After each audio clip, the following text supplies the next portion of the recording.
ಎಲ್ಲರಿಗೂ ಯೇಸು ಕ್ರಿಸ್ತ ನಾಮದಲ್ಲಿ ವಂದನೆಗಳು.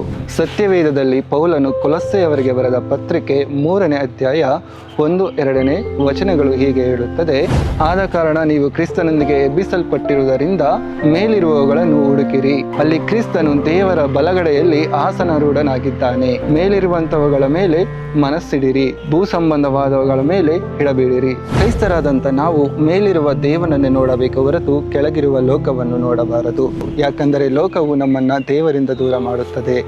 ನಾವು ಒಂದೇ ಸಮಯದಲ್ಲಿ 2 ಕೆಲಸ ಮಾಡಲು ಹೇಗೆ ಆಗುವುದಿಲ್ಲವೋ ಅದೇ ರೀತಿ ನಮ್ಮ ವಿಶ್ವಾಸದ ಜೀವನದಲ್ಲೂ ಸಹ ದೇವರೊಂದಿಗೂ ಲೋಕದೊಂದಿಗೂ ಇರಲು ಸಾಧ್ಯವಾಗುವುದಿಲ್ಲ.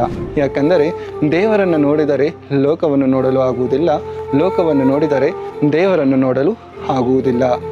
ನಾನೇ ಮಾರ್ಗ ಎಂದು ಹೇಳಿದ ಕ್ರಿಸ್ತನನ್ನು ನೋಡಿದರೆ ಮಾತ್ರ ನಾವು ಪರಲೋಕಕ್ಕೆ ಸೇರುತ್ತೇವೆ, ಲೋಕವನ್ನು ನೋಡಿದರೆ ನಾವು ಪಾತಾಳಕ್ಕೆ ಸೇರುತ್ತೇವೆ. ಹಾಗಾದರೆ ನಾವು ಲೋಕದಲ್ಲಿ ಇದ್ದೇವಲ್ವಾ?